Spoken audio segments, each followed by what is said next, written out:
All right, we're here at Identity Week America, day 2, and I'm very happy to be joined by Jay Meier in the flesh. Hello, Jay. Hello. Good to see you in person. Again in person. That's right. So, it's been a while. Yeah, it has. It's been a pretty fun show so far. How have you found it? You know, the show has been very productive for us. Mm-hmm. We're the title sponsor, right? So I keynoted and I did a panel discussion yesterday, and it caused a lot of people to come over here and check us out. So it's been very useful that way.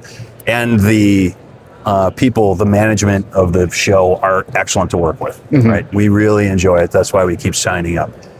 The traffic that we have had, it's not always the strongest traffic, but we are universally agreed that the quality of the traffic is exceptionally high. Yeah. We've had important people coming to talk to us, not just the new kid that's trying to do some recon. Yeah.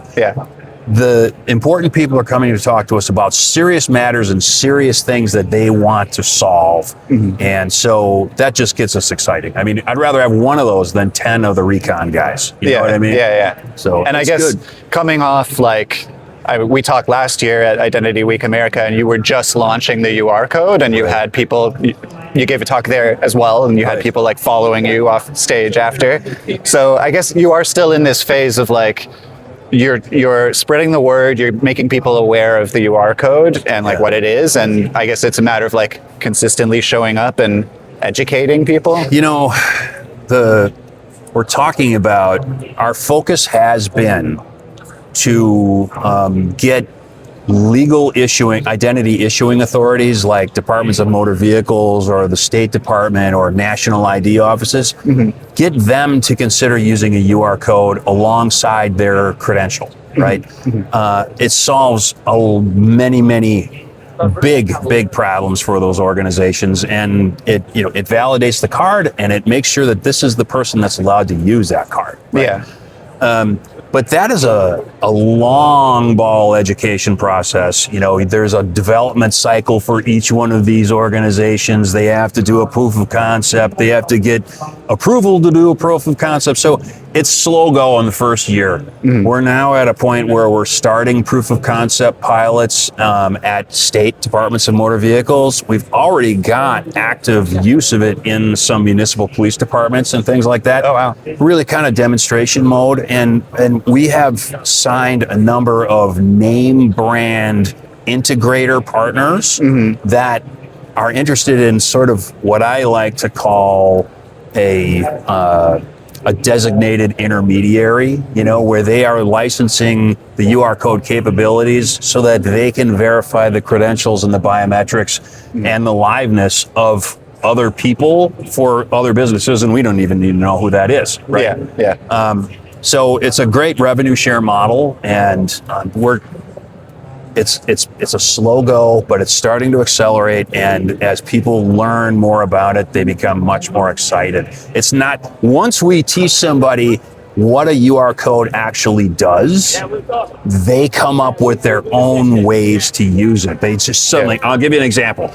At another conference I was at, a lady came to the booth, and she apparently was some person involved in that state Medicare provisioning office. Okay, her job had a lot to do with making sure that the person that's getting the Medicaid services is the same person that's entitled to get those Medicaid services, right? Yeah.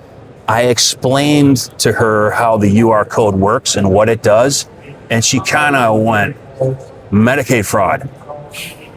And she said, provider fraud.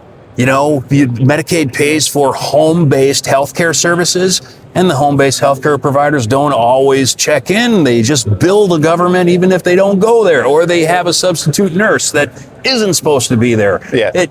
So this solves a whole lot of problems for them, and the enthusiasm is building. So we're moving into healthcare, right?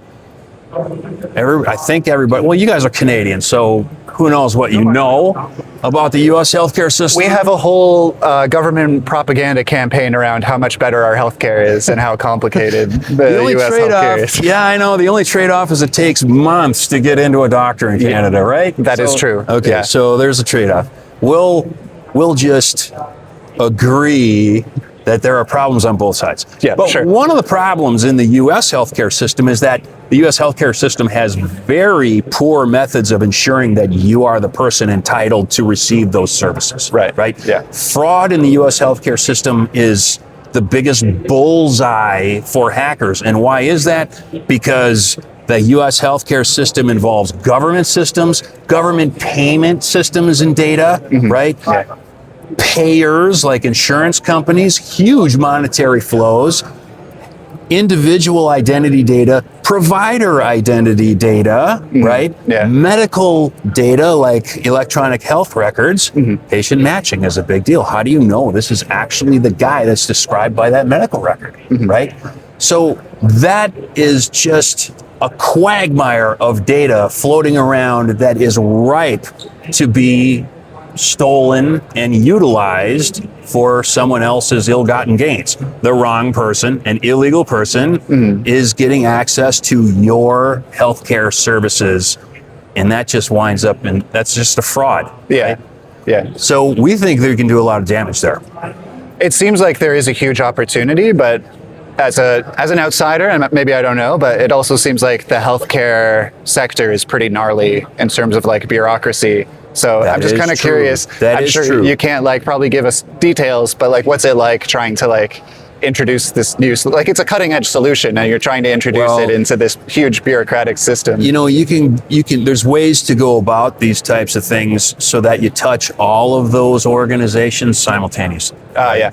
So for example, there are laws and regulations that require the standardization of electronic health records, right? So if in the state of Wisconsin, I have an electronic health record at the hospital that and the doctor's offices that I use, right? And that's standardized. So if I went somewhere else to Texas and I broke my arm, they could beam my health record down to Texas, who can read it immediately and know what kind of medicine I'm on, know what kind of treatments I've had, you know, those types of things, right? Well, all of the information that's beaming around in the U.S. healthcare system has to be sent by somebody and received by somebody. And there's a series of data clearinghouses that direct all of those queries and then the responses. Yeah. Okay. That by law has to be secured in an extremely tight way. Yeah. Right? They don't really know who's sending the messages and they don't really know who's receiving the messages anymore. Yeah. So if the clearinghouse in the middle worked with the hospitals and the payers and they put a UR code, they used a UR code to make sure that it is the right doctor making that prescription. Yeah. It is the right pharmacist that received the prescription from that doctor, and it is the actual right patient picking up that prescription at the pharmacy. Yeah. That eliminates, let's say mitigates, billions and billions of dollars of fraud. Yeah.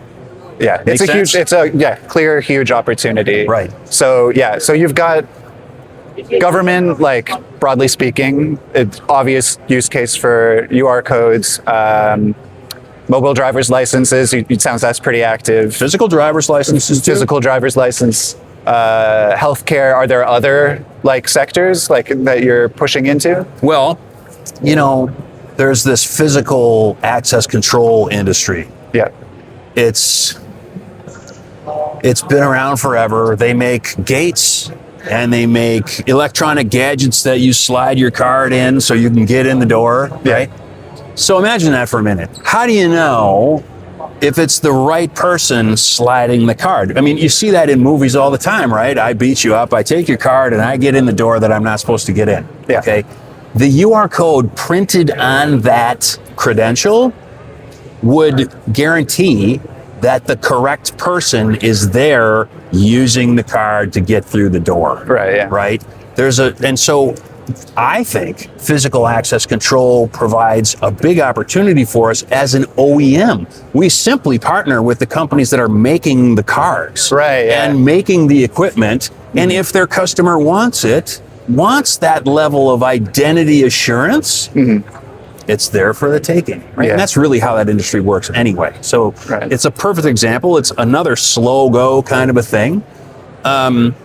But other areas include things like border management, right? One of the interesting areas, there's a thing called the Transportation Worker Identification Card. Oh, in the you United mentioned that in States. your keynote. The TWIC Yeah. card, right? Yeah. It's a law in the United States that anybody that works in the transportation industry in a critical infrastructure capacity, like driving a semi-trailer into the Los Angeles Port Authority, their identity has to be verified, and they have to authenticate themselves before they get in, because they could be driving in a truckload of dynamite and blow the whole place up, and then 20% of our imports are stuck. We don't, that's an economic event. So the Transportation Worker Identification Card is a way that the government is enforcing the identity verification and authentication of drivers and people at airports, airport employees, and et cetera, et cetera, et cetera. You can just imagine how many people have one of those. Well, they, again, don't always know exactly who's in control of that card. Yeah. Right?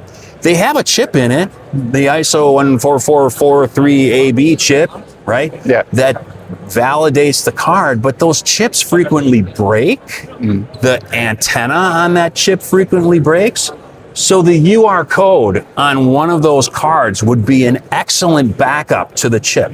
If the chip breaks, the UR code has the same functionality, has the same cryptographic strength, contains the same type of information about the person that's supposed to own that card and use it. And so when that person shows up at the Port Authority, if the chip doesn't work and they say, go ahead, and the guy blows up the Port Authority, that's a problem. If they have the UR code on the card, the guy's chip doesn't work because he's a terrorist, and he knows if he breaks the chip or the antenna, they can't use it. So they kind of go, all right, head on in, right? Yeah. But they can back up with the UR code and say, yes, this is actually the guy that's allowed to have this card and drive this vehicle through this gate. Yeah. Make sense? Yeah. I mean, I feel like you could sketch out like any variety of these kinds of like application areas. I mentioned earlier that once I educate somebody about what UR codes do and how they do it, all of a sudden the light bulbs start going off. You can see it above their head. There's light bulbs going off. Every time I talk to you, yours is a little dimmer than his, but they're both going off. I'm just kidding. No, I don't. Anyway, the point is that they know exactly where the touch points are, right? Yeah. So that's why we're out here educating. That's why I'm talking about it on stage. That's why I'm doing all of those things.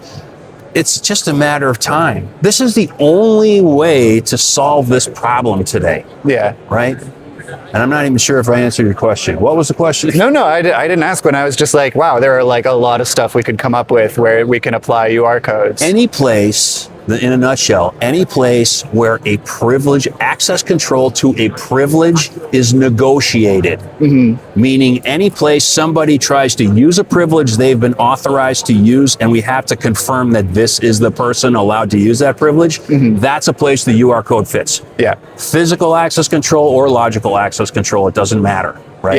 Yeah. And it's so important because that is the nature of the fraud out there. Trillions of dollars of fraud every single year globally could be fixed by using a UR code in the proper context. Yeah.